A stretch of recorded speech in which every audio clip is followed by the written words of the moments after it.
ભારતના પૂર્વ રાષ્ટ્રપતિ રામનાથ કોવિંદે સુરત શહેરના વેડરોડ ખાતે રાજકોટ ગુરુકુલ સંસ્થા દ્વારા સંચાલિત સ્વામિનારાયણ ગુરુકુલની મુલાકાત લીધી હતી.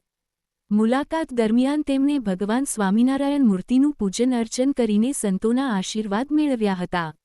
આ પ્રસંગે ઉદ્યોગકાર અને ગુરુકુલના ભૂતપૂર્વ વિદ્યાર્થી રાકેશ દુધાતે રામનાથ કોવિંદજીને આવકારતા જણાવ્યું કે શાસ્ત્રી ધર્મજીવનદાસજી સ્વામીએ સાંસ્કૃતિક વિરાસતના પુનઃસ્થાપન માટે 1948માં રાજકોટમાં પ્રથમ ગુરુકુલની સ્થાપના કરી હતી. આજે સમગ્ર ભારતમાં 60 ગુરુકુલમાં 40,000 વિદ્યાર્થીઓ સંસ્કારોની સાથે વિદ્યા ગ્રહણ કરી રહ્યા છે.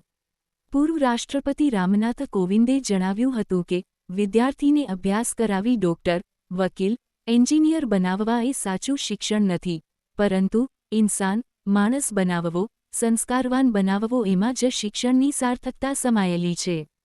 તેમણે સુરત સ્વામિનારાયણ ગુરુકુલમાં શિક્ષણ અને ધર્મનો સુબત સમન્વય થયો છે એમ જણાવી શાંતિ પમાડે તેને સંત કહેવાય, સંતની સમીપ જતા શાંતિ અને પરમ ઊર્જાનો અનુભવ થાય એ ખરા અર્થમાં સંત છે.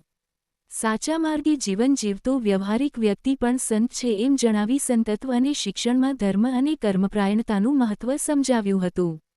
રામનાથ કોવિંદે ગુજરાતમાં સ્વામિનારાયણ સંપ્રદાયના સેવાકાર્યો, ધર્મકાર્યોનો વ્યાપ જોવા મળ્યો છે, પરંતુ આવનારા સમયમાં અન્ય રાજ્યોમાં પણ આ સદ્કાર્યોની સુવાસ પ્રસરે, ગુરુકુલ પરંપરા જીવંત રહે, ગૌરવપૂર્ણ, ઓજસ્વી એવી ભારતીય સંસ્કૃતિનો પ્રચાર પ્રસાર થાય અને અન્ય રાજ્યોના નાગરિકોને પણ સાચા સદ્માર્ગે વળવાની પ્રેરણા મળે એવી અપેક્ષા વ્યક્ત કરી હતી.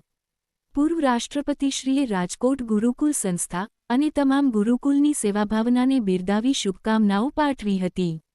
વેડરોડ ગુરુકુલના સ્વામી ધર્મવલ્લભદાસજીએ જણાવ્યું હતું કે યુવા પેઢીમાં વિદ્યાની સાથે સંસ્કાર ભળે ત્યારે માનવથી મહામાનવ બને છે.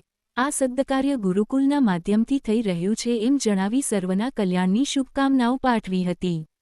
આ પ્રસંગે રામનાથ કોવિંદના હસ્તે રમતગમત, યોગ તથા અભ્યાસ ક્ષેત્રે ઉત્કૃષ્ટ યોગદાન આપનારા ગુરુકુલના વિદ્યાર્થીઓ, હરિભક્તોનું સન્માન કરાયું હતું. પ્રારંભમાં વિદ્યાર્થીઓએ બેન્ડ દ્વારા સ્વાગત કર્યું હતું. પ્રાર્થના મંદિરમાં તેઓએ સ્વામી ધર્મવલ્લભદાસજી સ્વામી સાથે ભગવાનનું પૂજન તથા આરતી કરી હતી. ગુરુકુલના વિદ્યાર્થીઓના સ્વાગત નૃત્ય બાદ ધર્મવલ્લભદાસજી સ્વામીએ 10,000 તલના દાણાનો બનાવેલ હારથી રામનાથ કોવિંદજીનું સ્વાગત અભિવાદન કર્યું હતું. ગુરુકુલના ભૂતપૂર્વ વિદ્યાર્થી ઉદ્યોગપતિ રાકેશભાઈ દુધાતે કોવિંદજીનું શબ્દો દ્વારા ગુરુકુલ પરિવાર વતી સ્વાગત કર્યું. સ્વામી અખંડવૃત્તિદાસજીએ રાષ્ટ્રપતિજીના જીવન કવનની વાત કહી હતી. સ્વામી વિરત જીવનનાથજી સ્વામીએ સ્વામિનારાયણ ગુરુકુલનો પ્રારંભિક ઇતિહાસની રોચક શૈલીમાં રજૂઆત સાથે સભા સંચાલન કર્યું. 2 કલાકના ટૂંકા રોકાણ દરમિયાન સભાની સમાપ્તિ બાદ ધર્મનંદન ઘનશ્યામ મહારાજ પાસે સંતો સાથે કોવિંદજીએ હળવી પળમાં ઘણી ગોષ્ઠી કરી. તેમણે પોતાના વતન યુપીમાં એક ગુરુકુલ કરવાનો પણ અનુરોધ કર્યું હતું. ભવિષ્યમાં નીલકંઠધામ પોઈચા ધામે પધારવાનું આમંત્રણ સ્વીકાર્યું છે.